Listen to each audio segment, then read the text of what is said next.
حي على الفلاح.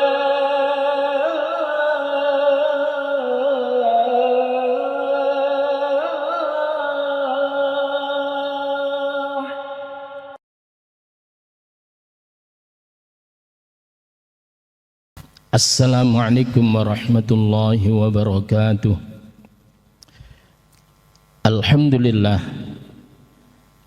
Alhamdulillahilladzi anzala sakinata fi qulubil mu'minina liyazdadu imanan ma'a imanihim. Wassalatu wassalamu ala asyrafil anbiya'i wal mursalin wa ala alihi wassahbihi ajma'in. Subhanaka la ilma lana illa ma 'allamtana innaka antal alimul hakim. Rabbi shrah li sadri wa yassir li amri wahlul 'uqdatam min lisani yafqahu qawli, amma ba'du. Para jamaah sekalian, marilah kita senantiasa menghaturkan rasa syukur kehadirat Allah Subhanahu wa ta'ala atas limpahan rahmat, hidayah serta nikmatnya, sehingga malam ini kita diberi oleh Allah kemampuan untuk hadir di tempat yang mulia ini dalam rangka menjalankan rangkaian ibadah salat maghrib yang dilanjut dengan talabul ilm. Mudah-mudahan seluruh ibadah kita semuanya diterima oleh Allah Subhanahu wa ta'ala. Begitu juga salawat serta salam semoga senantiasa tercurahkan pada baginda Rasulullah Muhammad sallallahu alaihi wasallam, keluarganya, para sahabatnya, dan kita selaku umatnya. Jamaah sekalian, mari kita terlebih dahulu awali kajian pada malam hari ini dengan bacaan basmalah. Bismillahirrahmanirrahim. Kita sampai pada hadis yang ke-24 dalam kitab Al-Arba'in Nawawi. An Abi Dzarrin Al-Ghifari, dari Abu Dzar Al-Ghifari radhiyallahu anhu, anin Nabi sallallahu alaihi wasallam, dari Nabi Muhammad sallallahu alaihi wasallam, fima yarwihi, pada apa yang ia meriwayatkannya, an rabbihi, dari Tuhannya azza wa jalla. Artinya ini adalah hadis qudsi. Rasulullah sallallahu alaihi wasallam meriwayatkan hadis ini dari Allah Subhanahu wa taala, annahu qala, bahwasanya Allah Subhanahu wa taala berfirman, ya ibadi, wahai hamba-hambaku, inni haramtu zulma ala nafsi, sesungguhnya aku haramkan kezaliman itu pada diriku, wa ja'altuhu, dan aku jadikan kezaliman itu bainakum, di antara kalian, muharraman, perkara yang diharamkan, fala tadzalamu, maka janganlah kalian tersebut saling berbuat zalim antara satu dengan yang lainnya. Para jamaah sekalian rahimani wa rahimakumullah, pada hadis ini di mana Allah Subhanahu wa taala menerangkan kepada kita bahwa Allah itu mengharamkan berlaku zalim atas diri Allah Subhanahu wa ta'ala. Apa bentuk zalim kita kepada Allah Subhanahu wa ta'ala? Adalah ketika kita mempersekutukan Allah Subhanahu wa ta'ala. Para jamaah sekalian, kalau kita lihat di dalam surah yang ke-31, surah Luqman, yaitu pada ayat yang ke-13. Di sana Allah Subhanahu wa taala berfirman, a'udzubillahi minasyaitonir rajim. Wa idz qala Luqmanu libnihi wa huwa ya'idhuhu ya bunayya la tusyrik billah innasyirka la zulmun 'adzim. Dan ingatlah ketika Luqman itu berkata libnihi kepada anaknya, wa huwa ya'idhuhu, dan dia Luqman itu memberikan nasihat kepada anaknya, ya bunayya. Ini kalau memanggil itu luar biasa. Ya bunayya, wahai anakku. Hendaklah kita ketika memanggil anak kita pun juga dengan menggunakan panggilan-panggilan yang penuh dengan kasih sayang. Jangan sampai kita memanggil anak kita dengan julukan-julukan yang tidak menyenangkan, karena hal itu anak kita sebetulnya marah terhadap panggilan itu. Luqman mengatakan, ya bunayya, wahai anakku, la tusyrik billah, jangan engkau mempersekutukan Allah. Innasyirka la zulmun 'adzim, sesungguhnya mempersekutukan Allah itu adalah sebuah kezaliman yang amat sangat besar. Jadi ketika orang tersebut itu melakukan kesyirikan, Allah persekutukan dengan apapun itu, maka itu adalah la zulmun 'adzim, sebuah kezaliman yang luar biasa. Oleh karena itu hadirin yang berbahagia, manakala kita dulu pernah berbuat syirik, maka beristighfarlah, mohon ampunlah kepada Allah, karena itu akan menjadikan kita tidak akan pernah dimasukkan ke dalam surga ketika kesyirikan itu belum kita taubati dan belum mendapatkan ampunan dari Allah Subhanahu wa taala. Yang berikutnya adalah bahwa Allah itu tidak pernah berbuat zalim kepada siapapun. Allah itu tidak pernah berbuat zalim kepada siapapun. Sehingga Allah Subhanahu wa taala menyatakan, innallaha la yadhlimun nasa syai'an walakinnan nasa anfusahum yadhlimun.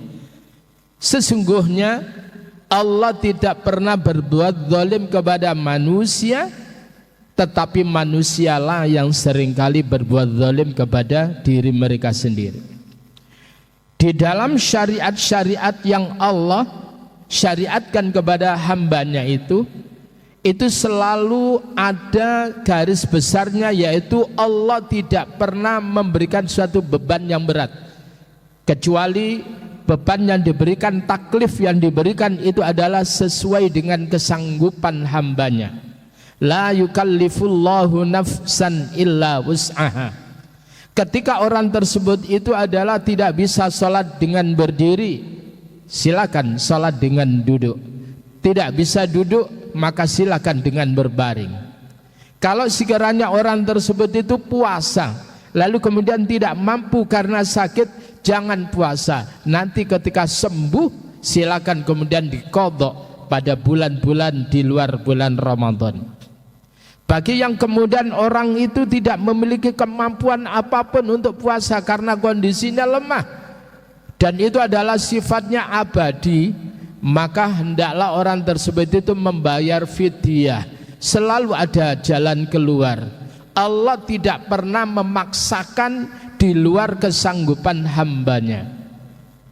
Bagi orang yang kemudian haji, ketika mereka itu tidak punya kemampuan untuk melakukan ibadah haji karena biayanya yang begitu tinggi, tidak mampu, maka tidak diwajibkan oleh Allah Subhanahu wa taala bagi orang yang tidak memiliki kemampuan.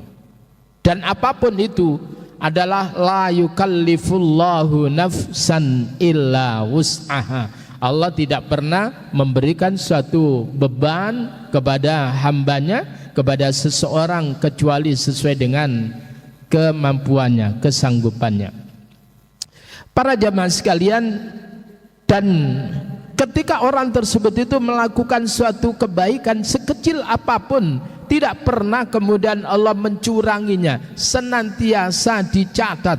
Faman ya'mal mithqala dzarratin khairan yarah wa man ya'mal mithqala dzarratin syarran yarah.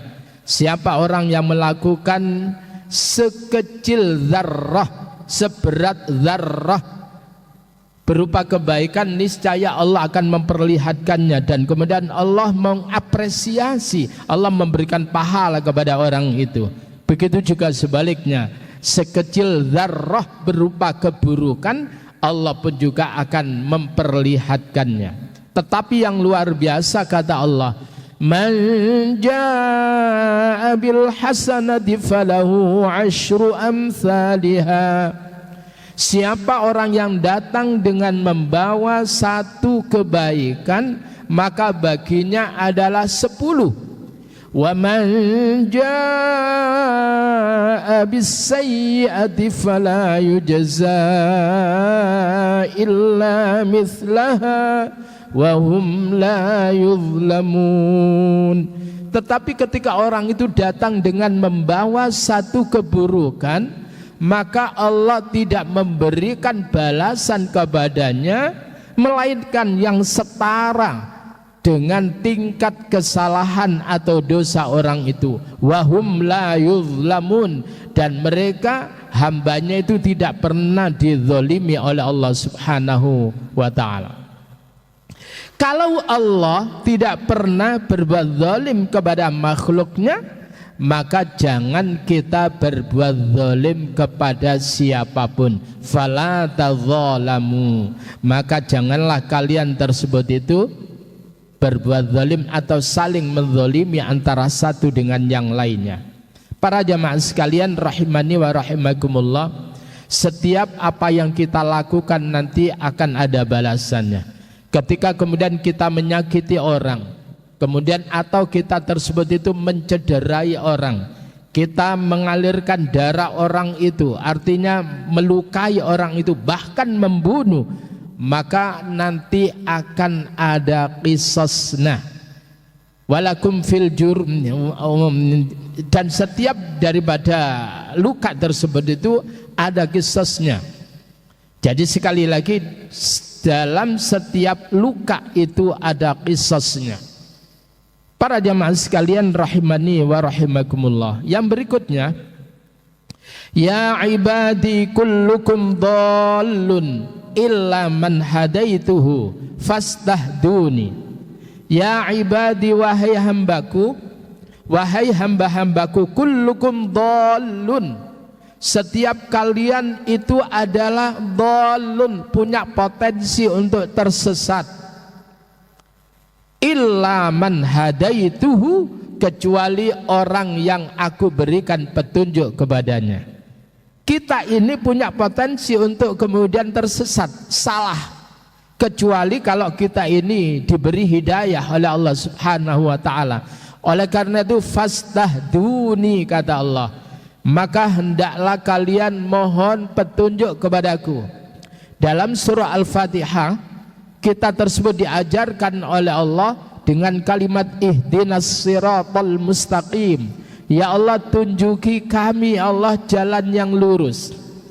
Maka Ibnul Qayyim Al-Jauzi, beliau tersebut itu menyatakan, ketika orang tersebut berucap iyyaka na'budu wa iyyaka nasta'in, yang artinya hanya kepadamu ya Allah kami beribadah, maka hal ini akan mengobati orang itu dari penyakit riya, karena dia diajarkan oleh Allah, ditekankan oleh Allah, iyyaka na'budu, hanya kepadamu ya Allah kami menyembah, bukan kepada yang lainnya. Ketika itu tersebut difahami, maka akan sembuhlah penyakit yang namanya riya. Ketika orang tersebut itu berucap wa iyyaka nasta'in, dan hanya kepadamu kami mohon pertolongan, maka kata Ibnul Qayyim, hal ini akan bisa menyembuhkan orang tersebut dari al-kibriya, berlaku sombong. Allah tegaskan, bahwa engkau tersebut itu butuh pertolongan. Maka ketika orang tersebut itu berucap iyyaka na'budu wa iyyaka nasta'in dengan benar difahami, akan lepaslah penyakit riya dan al-kibriya. Al-kibriya itu sombong. Ketika orang tersebut itu berucap ihdinas siratal mustaqim, maka Allah akan sembuhkan orang tersebut itu dari al-jahlu, yaitu dari kebodohan. Kenapa? Karena orang itu mendapatkan petunjuk dari Allah Subhanahu wa taala. Oleh karena itu fastahduni, maka hendaklah kalian tersebut itu mohon petunjuk kepadaku. Kalau kalian mohon petunjuk kepadaku, ahdikum, aku akan berikan petunjuk kepada kalian. Para jamaah sekalian rahimani wa rahimakumullah, kalau kita lihat di dalam surah yang ketiga, yaitu surah Ali Imran pada ayat yang ke-8. Sekali lagi surah Ali Imran pada ayat yang ke-8, Allah Subhanahu wa taala berfirman, Rabbana la tuzigh qulubana ba'da idh hadaitana wa hab lana min ladunka rahmah innaka antal wahhab. Rabbana, ya Tuhan kami, la tuzigh qulubana, jangan kau biarkan bengkok hati kami, ba'da idh hadaitana, ketika atau setelah engkau berikan petunjuk kepada kami, wahab lana, dan berikan kepada kami milladungka, dari sisimu, rahmatan, rahmat, innaka antal wahhab, sesungguhnya engkau adalah zat yang maha memberi. Rasulullah sallallahu alaihi wasallam seringkali berdoa kalimat ini, Rabbana la tuzigh qulubana ba'da idh hadaitana wa hab lana min ladunka rahmah, sambil kemudian Rasulullah itu berdoa, ya muqallibal qulub tsabbit qalbi ala dinik. Maka ketika Rasulullah sallallahu alaihi wasallam berdoa ini, ada seseorang yang bertanya, ya Rasulullah, apakah memang hati manusia tersebut itu berbolak-balik ya Rasul? Maka Rasulullah Muhammad sallallahu alaihi wasallam menjawab, ya, tidaklah hati seorang hamba, tidaklah hati anak cucu Adam, melainkan diletakkan oleh Allah di antara dua jemari, di antara jemari-jemarinya Allah. Wa insya'a, apabila Allah tersebut menghendaki aqamahu, Allah akan luruskan hati orang itu. Wa insya'a, dan jika Allah menghendaki azaghahu, Allah akan memelencengkan hati orang itu, Allah akan membengkokkan hati itu. Maka aku berucap, Rabbana la tuzigh qulubana ba'da idh hadaitana wa hab lana min ladunka rahmah innaka antal wahhab, supaya Allah senantiasa meluruskan hatiku. Para jamaah sekalian rahimani wa rahimakumullah, oleh karena itu ketika orang tersebut itu masuk di dalam surga, sekali lagi, ketika orang itu masuk dalam surga, ucapan yang dimunculkan, yang diucapkan oleh orang yang masuk surga adalah kalimat alhamdulillahilladzi hadana lihadza wa ma kunna linahtadiya laula an hadanallah. Alhamdulillah, segala puji bagi Allah, alladzi hadana lihadza, yang telah memberikan petunjuk kepada kami pada ini, wa ma kunna linahtadiya laula an hadanallah, sekiranya Allah tidak memberikan petunjuk kepada kami, maka kami tidak akan pernah memperoleh petunjuk itu. Wa ma kunna linahtadiya laula an hadanallah, kami tidak mendapatkan petunjuk manakala Allah tidak memberikan petunjuk kepada kami. Oleh karena itu kata Allah, fastahduni, maka mintalah kalian petunjuk kepadaku kalau kalian minta petunjuk kepadaku, ahdikum, aku akan berikan petunjuk itu kepada kalian. Para jamaah sekalian rahimani wa rahimakumullah, tentunya Al-Quran itu adalah petunjuk Allah yang luar biasa. Tinggal kita sebagai hambanya, mau nggak kita membaca, memahami dan mengamalkan isi petunjuk itu. Ketika kemudian kita aktif membaca, memahami, insya Allah nanti akan dimudahkan oleh Allah kita di dalam mengamalkan petunjuk Allah itu. Dzalikal kitabu la raiba fihi hudal lil muttaqin. Itulah kitab Al-Quran, di mana kitab Al-Quran tersebut itu la raiba fihi, tidak ada keraguan di dalamnya, dan Quran itu hudal lil muttaqin, sebagai petunjuk bagi orang-orang yang bertakwa. Berikutnya hadirin yang berbahagia, ya ibadi, wahai hambaku, kullukum ja'i'un, wahai hambaku setiap kalian itu ja'i'un, yaitu orang yang lapar, orang yang gampang lapar, illa man at'amtuhu, kecuali orang yang telah aku berikan makan kepadanya. Kalau Allah memberikan makan kepadanya, maka kemudian kita akan dilepaskan oleh Allah dari kelaparan-kelaparan itu. Apa kata Allah? Fastat'imuni, maka hendaklah kalian tersebut minta makan kepadaku.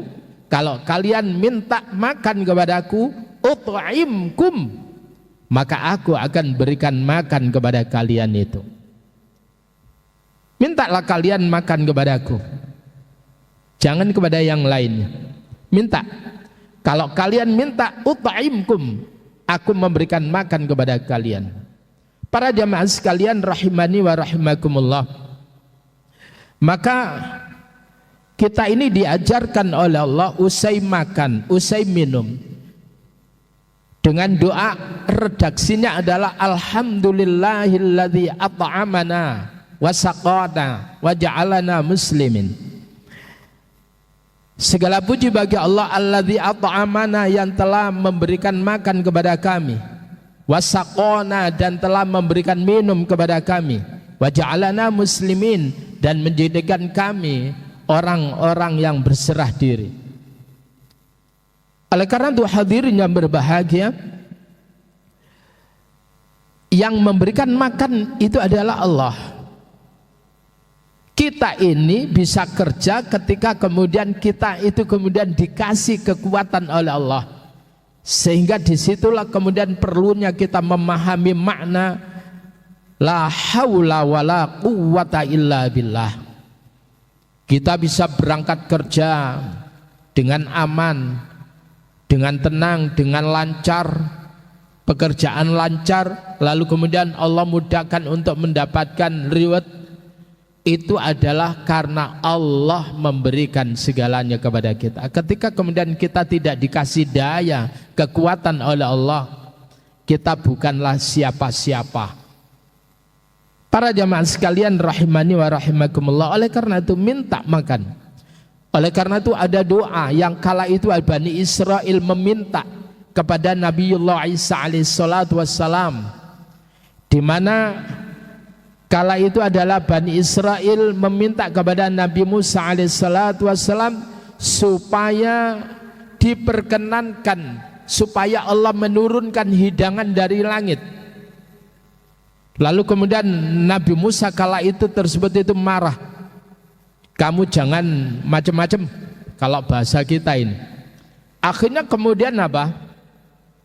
Karena mereka tersebut itu memaksa, Nabi Musa pun berdoa kepada Allah subhanahu wa ta'ala.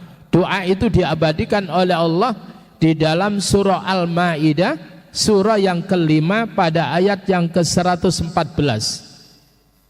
Jadi di ayat menjelang akhir dari surah Al-Ma'idah, qala Isa ibn Maryam Allahumma rabbana anzil alaina ma'idatan minas sama' تكون لنا عيدا لأولنا وآخرنا وآية منك وارزقنا وأنت خير الرازقين. Qala Isa bin Maryam, berkatalah Isa putra Maryam, artinya berdoa, Allahumma ya Allah, Rabbana ya Tuhan kami, anzil turunkan alaina atas kami, maidatan hidangan, minas samai dari langit, ya, takunu lana idal li awwalina, maka pada hari turunnya hidangan dari langit itu, ya, kau jadikan kepada kami idal li awwalina, menjadi hari raya bagi orang awal dari kami, wa akhirina, dan orang-orang yang akhir, jadi orang-orang yang sebelum kami nanti, wa ayatam minka, dan sebagai tanda kekuasaan darimu ya Allah, warzuqna, dan berikan rezeki kami, wa anta khairur raziqin, dan engkau adalah sebaik-baik pemberi rezeki. Para jamaah sekalian rahimani wa rahimakumullah, ketika Nabi Isa memohon supaya Allah menurunkan hidangan dari langit, Allah memberikan suatu penegasan, oke, nanti saya turunkan, tetapi kata Allah, qalallahu inni munazziluha alaikum, Allah berfirman, sesungguhnya aku akan menurunkan hidangan itu untuk kalian. Faman yakfur ba'du minkum, maka barang siapa orang yang ingkar setelah aku turunkan hidangan dari langit itu, fa inni u'adzibuhu adzaban, maka aku akan menimpakan suatu azab kepadanya, la u'adzibuhu, di mana azab itu tidak pernah aku timpakan ahadan, kepada seorang pun, minal alamin, dari orang yang ada di jagat raya itu. Karena apa? Ini aneh-aneh. Oke, tak turuti, tapi mari ini kue mokong, ya sudah, akan aku berikan suatu azab yang tidak pernah aku berikan kepada siapapun. Para jamaah sekalian, artinya apa? Dalam masalah ini, makanan kita minta kepada Allah. Maka kalau kita lihat di dalam surah Al-Quraisy, li'ila fi Quraisy ila fihim rihlatasy syita'i was-shayf falyabudu rabb hadzal bait alladzi at'amahum min ju' wa amanahum min khauf. Li'ila fi Quraisy,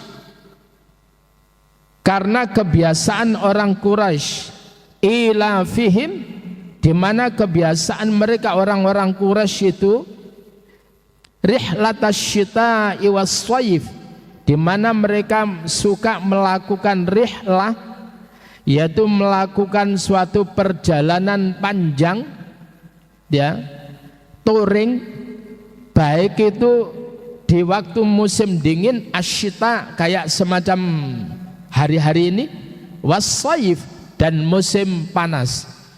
Orang Quraisy itu adalah orang yang dinamis, orang yang memiliki kerja keras yang luar biasa, di mana mereka tersebut itu melakukan perjalanan panjang untuk berniaga, baik itu di musim dingin maupun di musim panas.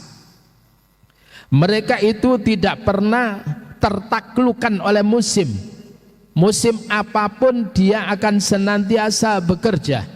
Maka dalam dunia ekonomi ada istilah kurs.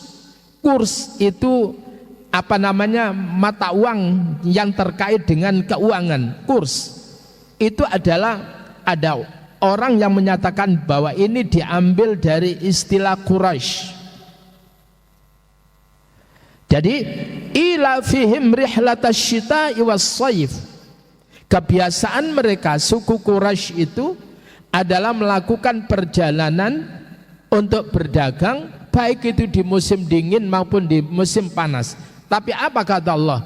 silakan kalian melakukan perjalanan itu, tetapi falyabudu rabb hadzal bait, hendaklah mereka tetap beribadah kepada Tuhan yang telah memelihara Baitullah. Siapa itu? Yaitu Allah. Siapa? Alladzi at'amahum min ju', yang telah memberikan makan kepada mereka sehingga min ju', terlepas dari kelaparan, wa amanahum min khauf, dan kemudian memberikan jaminan keamanan kepada mereka sehingga terlepas dari segala macam min khauf, dari segala macam ketakutan itu. Para jamaah sekalian, kalau kita lapar, minta kepada Allah. Kalau Allah itu sudah dimintai, ut'imkum, kata Allah, aku akan berikan makan kepada kalian. Yang berikutnya, ya ibadi, wahai hamba-hambaku, kullukum arin, setiap kalian tersebut itu arin, telanjang. Kita dulu itu terlahir telanjang. Illa man kasautuhu, kecuali orang yang aku berikan pakaian kepadanya. Fastaksuni, maka hendaklah kalian itu meminta pakaian kepadaku. Kalau kalian meminta pakaian kepadaku, aksukum, aku akan berikan pakaian itu kepada kalian. Sehingga ketika orang tersebut itu usai memakai pakaian, ada doa, alhamdulillahilladzi kasani ma uriya bihi aurati wa atajammalu bihi fi hayati. Itu luar biasa, Pak. Bahwa pakaian itu luar biasa. Allah itu adalah yang menurunkan bagaimana pakaian tersebut yang harus kita pakai. Jadi Allah itu menurunkan suatu pakaian, yang pertama itu adalah pakaian tersebut itu yang bisa menjadi penutup aurat. Yuwari sawatikum warisha. Jadi pakaian itu yang pertama, hendaklah pakaian itu dipastikan bisa menjadi penutup aurat kita. Yang kedua itu adalah menjadi pengindah dari kita yang memakainya. Itu diturunkan, difirmankan oleh Allah di dalam surah Al-A'raf pada ayat yang ke-26. Ya bani Adam, qad anzalna, sungguh kami telah turunkan alaikum, atas kalian, libasan, pakaian, yuwari sawatikum, artinya kami turunkan kepada kalian aturan berpakaian, yaitu dengan pakaian itu yuwari sawatikum, kalian bisa menutupi aurat kalian, warisan, dan kemudian menjadi pengindah. Walibatsut taqwa dzalika khair, kata Allah, dan pakaian yang terbaik itu adalah walibatsut taqwa, yaitu pakaian takwa, itu adalah pakaian yang terbaik. Artinya pakaian yang landasi dengan ketakwaan kepada Allah, itu adalah pakaian yang terbaik. Orang bertakwa pasti senantiasa menutup auratnya. Oleh karena itu hadirin yang berbahagia, tolong kita yang sudah baligh, yang sudah dewasa, apalagi tua, jangan kemudian kita pakai celana pendek. Sekali lagi, jangan kita pakai celana pendek. Aurat laki-laki itu paling tidak bainas surrah war rukbah, antara pusar dan lutut itu harus tertutup. Apalagi wis kaji nemen ora pantese, apa maneh wis ngaji nemen ora pantese kalau dia masih membuka aurat itu.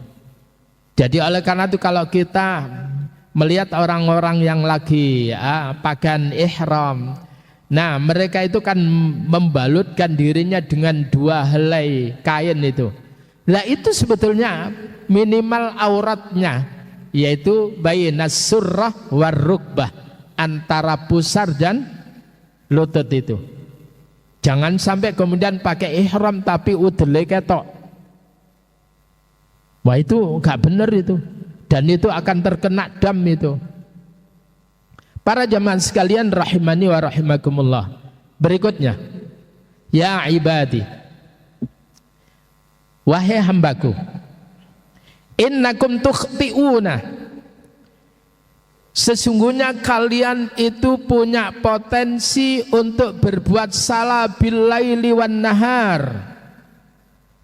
baik itu di waktu malam maupun di waktu siang. Kalian punya potensi untuk berbuat dosa. Kita di jalan raya, ono lawan jenis kita itu pakaiannya, ya Allah, pakaiannya beda-beda minimal lagi.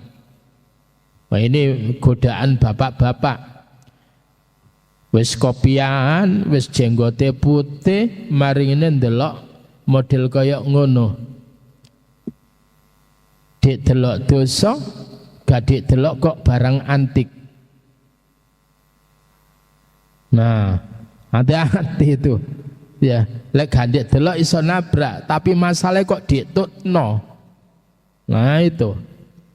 Para jamaah sekalian, jadi kita di jalan raya punya potensi berbuat dosa. Kita pegang HP punya potensi berbuat dosa.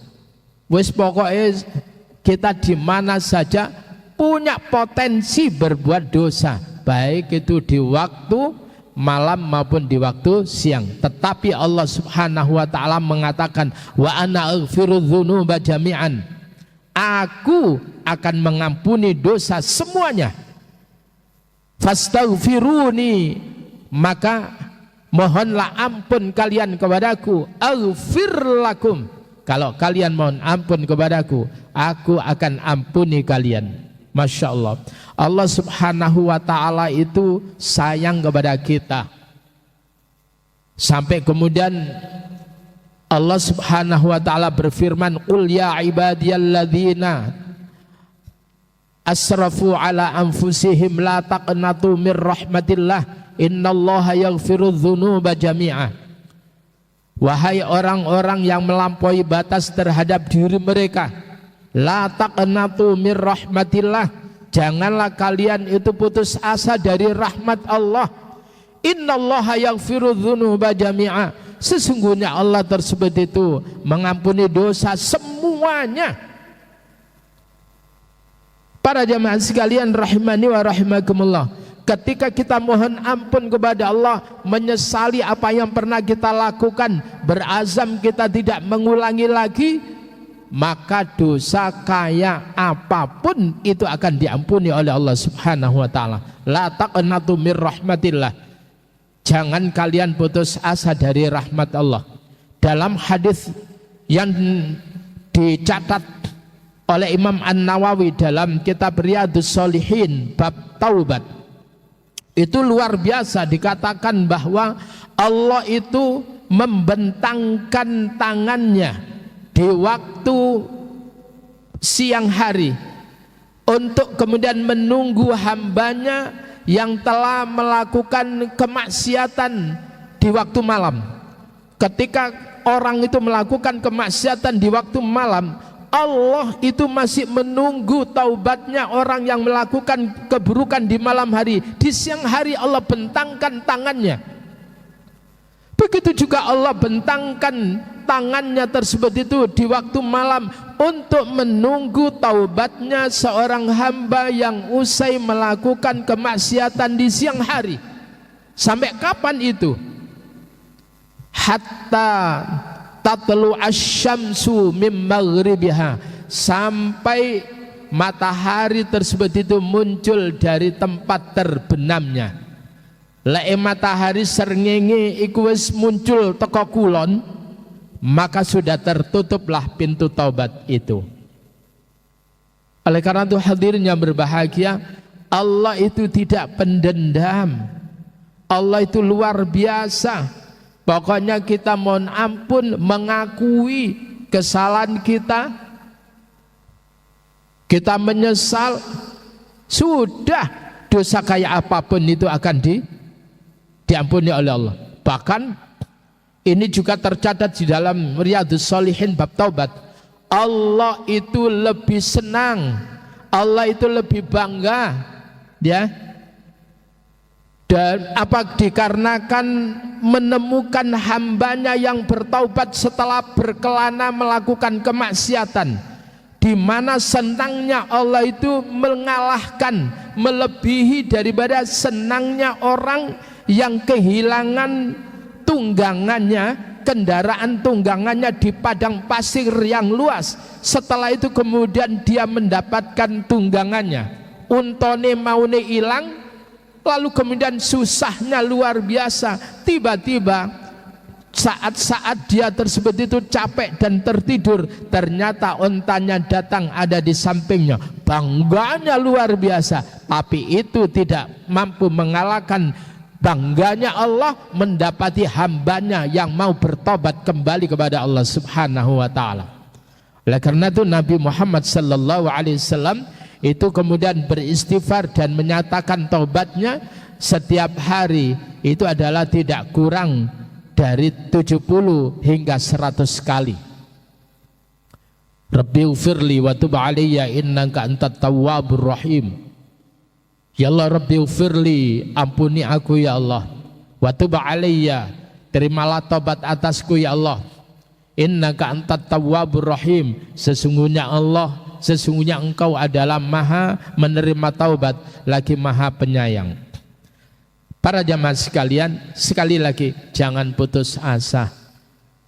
Andai kata kita tidak pernah beribadah sama sekali, kita penuh dengan kemaksiatan, kayak apapun kemaksiatan yang kita lakukan, wis reno-reno kemaksiatan apapun kita lakukan, tetapi sekali lagi jangan putus asa. Allah akan ampuni dosa-dosa kita ketika kita mau bertobat kepada Allah Subhanahu wa ta'ala. Para jamaah sekalian rahimani wa rahimakumullah, hadisnya ini panjang. Insya Allah kita akan lanjutkan di pertemuan yang akan datang. Ini lebih dahsyat lagi tentang matan isi daripada hadis berikutnya ini. Ini tadi masih separuhnya. Insya Allah di pertemuan yang akan datang. Kurang lebihnya mohon maaf, dan mari kita akhiri dengan doa kafaratul majelis. Subhanakallahumma wa bihamdika asyhadu an la ilaha illa anta astaghfiruka wa atubu ilaik. Wassalamualaikum warahmatullahi wabarakatuh.